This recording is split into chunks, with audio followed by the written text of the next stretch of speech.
Yo, what's up guys? Welcome back to a brand new video. Today we're going to talk about candlesticks and what are candlesticks.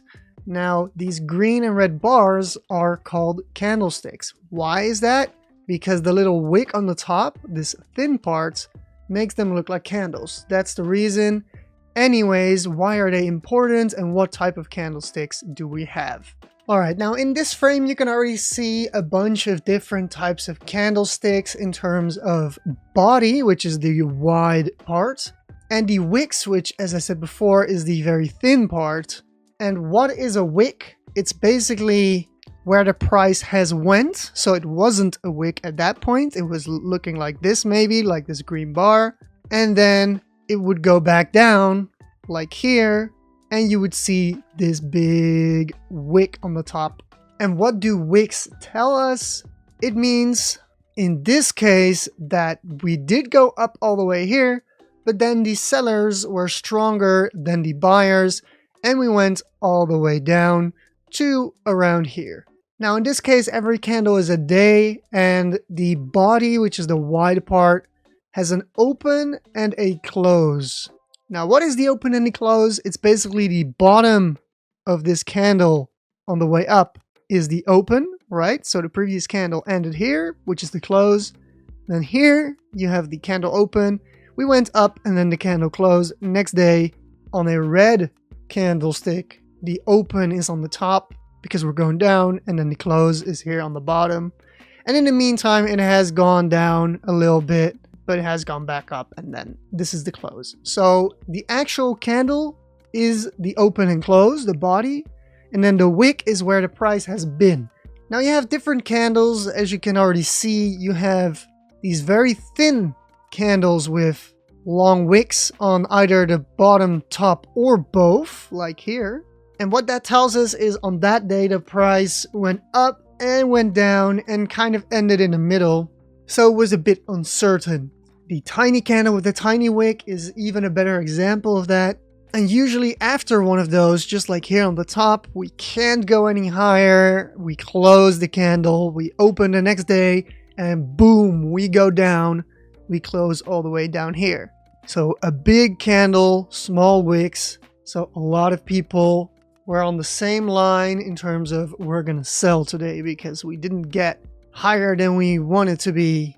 And now we're going to try to find new buyers, which are on the lower end of this range. I've talked about ranges before. It's basically a box where the price moves multiple times instead of just a straight line up or down. Now this is actually a great example. In my previous video, I talked about momentum and how it's slowly coming down. Now here we have some candles that were uncertain ones, so like the very small body, lots of movement, so you see big wicks. And we were trying to go back up from this earlier downward move. And then at this point we failed. And then you can see we have some small candles with small wicks.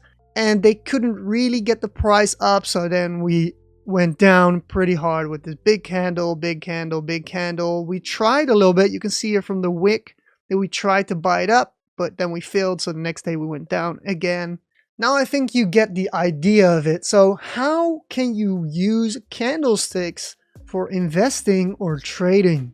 Now let's start with investing because that's technically easier to do, less stress, etc. So here we had this bull market of 2021, right? We went up and then we tried to buy when we went lower, we went further up. We tried to buy when we went lower, we went further up. But not enough. Then we went down again. We tried to buy. You see a lot of wicks. You see that? You see a lot of wicks. We try to buy. And then this time we actually succeed. And you can see we actually tried to go down here with this wick on the top. That ultimately failed. We went past that point. And then we went up. And at some point we were like, okay, let's just go down. Then you see a bunch of wicks trying to push the price up again. Then it went up, went down. Here, not that much wicks. I guess people were more certain we were going to go up again. So we went up. Here, you see the wicks. You kind of see a pattern. And at some point, here you also see a wick, but we did go lower, right? So it's not always a foolproof way to invest. And also on the way up, investing is already difficult enough.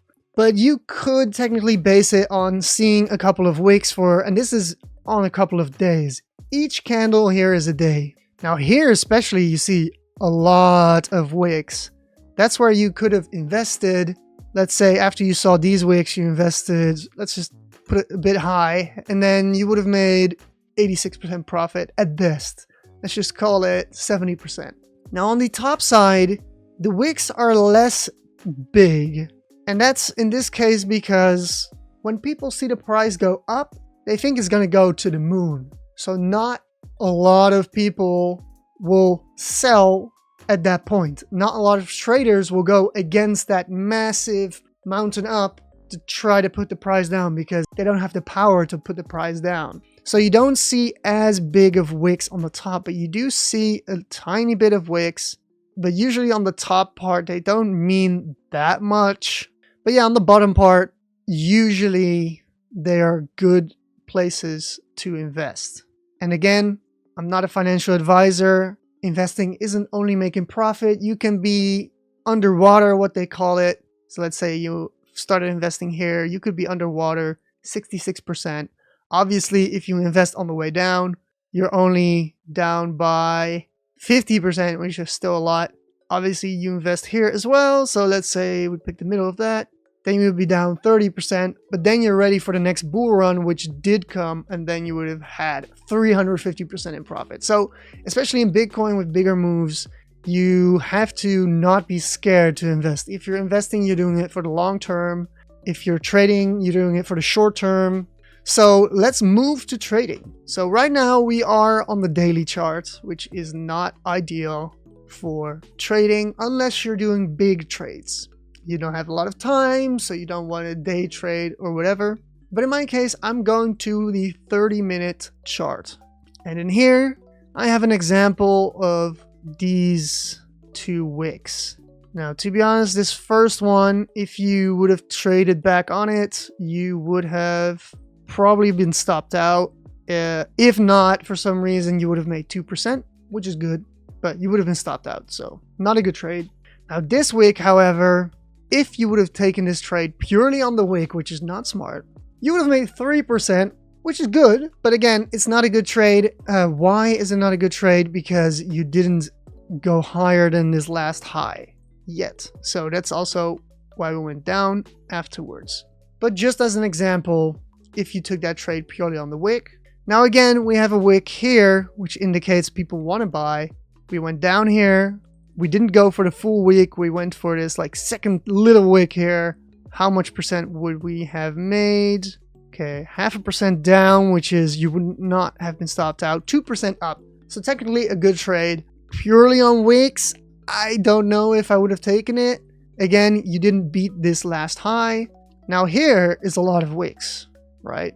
But the price never came here. Now here you have the tiniest wick, but the price never came here. Now here you have the tiniest pieces of wick. Now the price did go here, but you would have probably been stopped out. But if not, for some reason you've put your maximum risk there, which is 5%, which I would not recommend, then I guess you could have made 7% or something. Again, not a great trade. I'm just trying to show you where the wicks are, which is where the move down basically stopped because people are buying up at that specific point. In this case, probably based on this little dot. It always shoots through a little bit on the smaller scale. Now, if you would have taken this trade purely on these two wicks, this would have actually been okay. It would have been 1.2%, but this is where we like started dropping off. Then this one wouldn't have been filled because the price didn't go there. This one too. This one would have been a bad trade. You would have been stopped out. Kind of same with this one. Again, that's why you want to wait for the reversal. So you're in a downtrend, you want to wait for the reversal, and this is kind of where you start your trade, if that makes sense. Now this wick, again, don't trade purely on wicks, but as an example, if you did, then you might have not been stopped out if your percentage of risk is maximum 1% of your portfolio. And then you would have made 3%. So, I mean, again, wicks are not what I trade on per se, but it does show that people were willing to buy and they stopped the local outflow of money, the crash down, whatever you want to call it. But yeah, I would not trade on purely wicks. Now, can you trade on certain types of candles? I would say yes, because if we look at these candles all over here, it's very flat, very uncertain, like I said in the last video. Now, if we add a little line in the middle of all these candles, right? Now, we are not here yet, but hopefully when I edit this video, I can put a screenshot in here. But my guess is we are going to bounce down on that level. So you can trade on groups of candles.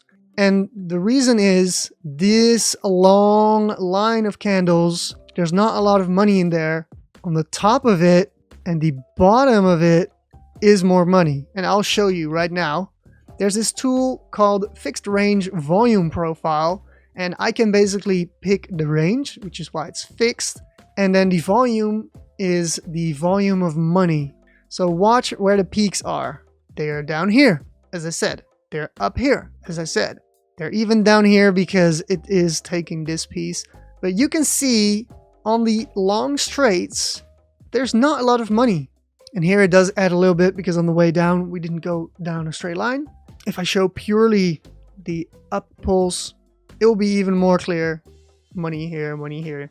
Now, I already saw this before I put this tool over, right? So how? How did I see that?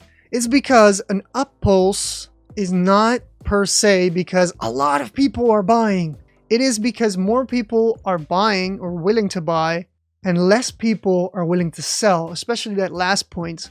If there's buyers and no sellers, the price goes up. If there's sellers and less buyers, then the price goes down. So there's always buyers and sellers, which is indicated here by the blue and yellow.